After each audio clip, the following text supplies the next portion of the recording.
self-education. Accelerated self-education can mean so much to your life if you get serious about the chance and about the opportunity.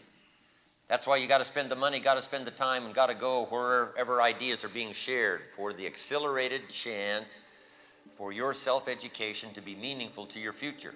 Self-education. Here's a key phrase. It's not what happens to us that mostly determines our future. It's what we do with what happens. What happens has been happening for the last 6,000 years. Opportunity mixed with difficulty. The chances have come and gone. The spring has come and disappeared. The summer is here and then it moves on. The harvest is here, and whatever the harvest is, that is soon finished. And the dark night of winter comes, we get through that. Now comes the next spring. The drama of life is continually unfolding. And the circumstances of life are about the same now as they probably were 6,000 years ago. People trying to get along, people trying to blend their talents together, build a country, build a community, raise their families, make life meaningful. That's been happening for the last 6,000 years. But at this moment in life, faced with some of the same challenges, same circumstances, same things, here's the big question: what can we do about it? What can we do with it? And we've got a chance to do something remarkable. We've got a chance better than anybody else to gather up information, send it out there so that people can make wiser choices and make their lives probably more meaningful in the short period of time we've got to be on the spinning planet than any other individuals have had for the last 6,000 years. We've got the chance to do that. What can we do about our own personal lives? How we feel about it. Our own maturity about it. We've arrived at a pretty good time here. I've been around for a while, you've been around for a while. First of all, you must be interested in your own personal future. Before you help anyone else, you've got to take care of yourself. I used to use the old expression, you take care of me, I'll take care of you. Found out how short-ended that was. Here's how I changed it to read: I'll take care of me for you, if you'll take care of you for me. I'll take care of me. I'll develop myself for you. If I become 10 times wiser, 10 times stronger, 10 times better than I am at the moment, think of what that will do for our friendship. So the best way I can help you is to help myself. The best way I can help you to grow is to grow myself, right? The best way I can help you out of the ditch is for me, first of all, to get out of the ditch, and then see if I can't lend a helping hand to reach down there where you are and give you a helping hand, get you out of the ditch. So we must be self-interested, but self-interest must be enlightened. Take these notes. This helped me all those years ago, that my own self-interest was okay.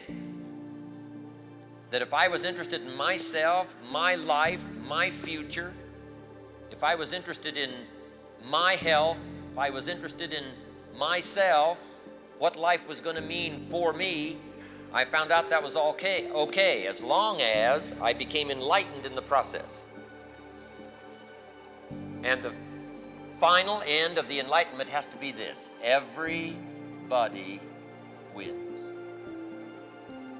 And if you'll take that into account, it's okay to be self-interested if everybody wins. And I've just got a few notes for you to take here. Some of you that have been through my leadership before, we talked a little bit about this, but let me just refresh your memory. Enlightened self-interest is okay as long as everybody wins. And here's some unique ideas along that line. The first one is, if you wish to be great, have great accolades, great trophies to put on your mantle, plaques to put on the wall, reputation and accolades from your peers, that's fine. Here's how you get it, though, in an enlightened way, and that is at the service of others. Greatness at the service of others. Greed is simply hoping for something at the expense of others. Hoping for something for nothing. Hoping for more than your share. We don't need any greed. We should legislate against greed when it finds itself in collective places. You're right? Some people should go to jail. We don't need greed in the marketplace, contrary to the movie Wall Street. Greed is not what drives the market. Greed is the evil part that lurks there, as a bit of evil lurks in all of us. Because here's the ultimate goal of life. You might make this note here. The ultimate goal in life is to become the most of the good in us and the least of the bad in us. That conflict resides within all of us. So we must drive that dark side of our nature into a small corner. But now if you become enlightened in terms of self-interest, it's okay, because greatness at the service of others is legitimate, because everybody wins. He that wishes to be great, let him find a way to serve the many.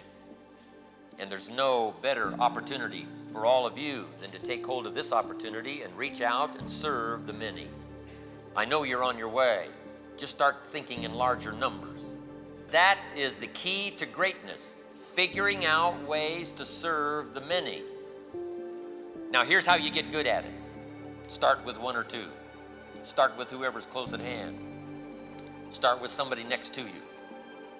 Start with a neighbor, start with a friend, start with a relative, start with somebody. Pass along an idea to someone that's weary, the ancient prophet said, and you've done the greatest of deeds. Speaking a word in season to someone weary. It means start with one. Yes, I do a seminar. I had 2,500 the other night in Sydney, Australia. But it took me a while to get 2,500 people in a seminar. My first seminars were 25, 30, 40, 50, and 100. If you would have said, right, you got to go talk to 2,500, you wouldn't have been able to find me. I would have ran away. Couldn't have talked to that many people. But you can then, people now do come and say, Mr. Rohn, 1 year ago, 5 years ago, 10 years ago, 20 years ago, here's what's happened to me, thanks a lot. But guess how that all gets started? One at a time to begin with. If you sit down with someone tomorrow morning and have breakfast and recommend a book, recommend an idea, pass along something to them, they may well come back a year later and say, here's what's happened to me. And you know where it all got started? That breakfast we had the other morning when you said to me, read this book. I'm telling you, that led to another book, led to another book. That led me to take this class, and there I met this person, and then this happened, and this happened, and this went on, and guess what? This whole chain reaction started back when you took the time on a Tuesday morning to recommend. Next, to understand that life responds to deserve, not to need. That is the key. Once you understand that little twist of refined education, that life responds to deserve, not to need. The key is to not present your need to life. The key is to present your skills to life. Present your skills to the marketplace. Guy goes to get a job and he says, well, I need this, and I need this, and I need this, and I need this. And the marketplace says, could we please talk to somebody else? This guy's got too many needs. So here's the key. Present your skills, present your willingness, present your eagerness to the marketplace. Don't present your illness. Don't present your need. Don't present your wants to the marketplace. The marketplace is not interested in what you want. They're interested in what you contribute. And if you switch around and say, I'm going to whisper my wants to the people who understand, and I'm going to share my skills with a marketplace who needs my services. So life responds to deserve, not to need. The great law of the universe does not read, if you need, you will reap. Here's how it reads. If you plant, you will reap. Finding ways to plant. That's what this session is all about. Finding some extra ways to plant more diligently, to plant more efficiently, to plant more consistently, to plant more enthusiastically, to refine the planting until a little planting now yields a lot bigger harvest than a lot that was carelessly done maybe 6 months ago. That's what this is all about, the refinement of your time, the refinement of your activity. But here's the key.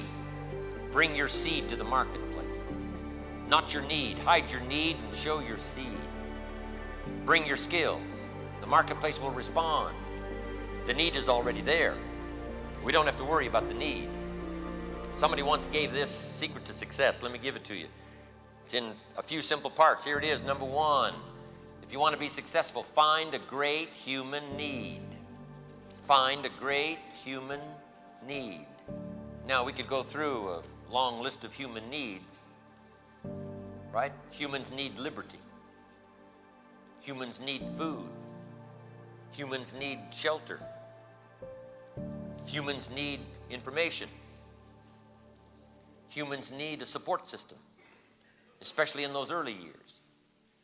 Humans need friendship, camaraderie. Here's a major one. Humans need enterprise. We were meant for enterprise. Old Testament says what? 6 days labor, 1 day rest. That is a clear indication. Humans were meant for enterprise. We were meant to make something of what we've been presented with. Seed, soil, sunshine, rain, miracle of life. We were meant to see what we could do with opportunity, see what we could do with an economy, see what we could do with chances. That's what life is all about, enterprise. So if you wish to be successful, find a great human need. Humans need dignity. Humans need self-esteem. Humans need good health to sustain themselves for as long as they can possibly live. Humans need to think beyond themselves. Long list of human needs. But the secret to success says, find a great human need. Then here's the second part. Then find the answer. Now, how can we find the answer? And here's what's exciting. When genius minds get busy, they find an answer. When minds of experience get busy, answers are on the way. When the genius goes to work, you can expect a masterpiece. When a genius begins his task, you can expect a corporate work of art. When genius begins to work, you can expect harmony and symphony. When genius goes to work, good health is soon to follow. When genius goes to work, organizations can be created. Politically, the country can be stable if genius goes to work. If genius rests, if genius is wasted, if genius is not employed, we all suffer. So thank God for the genius that comes and finds an answer to the great human need. Now here's the third part. Number one, secret to success is find a great human need. Number two is to find the answer. And here's number three, to take the answer in quality and quantity of service to the marketplace. To take the answer in quality, and that's up front here, quality service. That's got to be up front with you, quality service. A good idea in the hands of a careless person does not serve the country well. A good idea in the hands of someone who lets it slip, lets it drift, tarnishes it with immorality, I'm telling you, does not serve the country well. But a good idea in careful hands, a good idea interested in quality service, and then the next word was what? Quantity. Really pouring it on. See how many numbers you can put together. See how many people you can reach. Start thinking in terms of, instead of 5, think of 50. Instead of 50, think of 500. Instead of 500, think of 5,000. And soon you'll be able to think of 50,000. You'll be able to think of 5 million. I'm asking you to do that. Find a great human need. Find the answer to the need. Take the answer in quality and quantity of service. And then here's the last part. To as many as you can reach in a lifetime. Why not make a good idea a lifetime quest? As many as you can reach in a lifetime. Now maybe it's a lifetime that you want to participate, but at least an extended vision on out there that calls forth the best in you of training, laboring, developing, finding out what's possible and what you could possibly do with it. Find a great human need, find the answer, take the answer in quality and quantity of service to as many people as you can reach in a lifetime. That we call bringing value to the marketplace.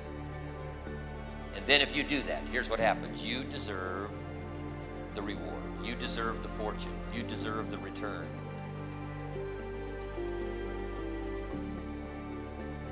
You deserve the pay. Be faithful when the amounts are small. But take up a cause. Take up a great human need that's already got now a ready answer. The answer is in the making, yes. The answer is in the development stages, yes. The answer is going to be refined, yes. But there's enough of an answer here now to bring great service to the people in the marketplace. Be faithful. Deserving. and the return will be yours.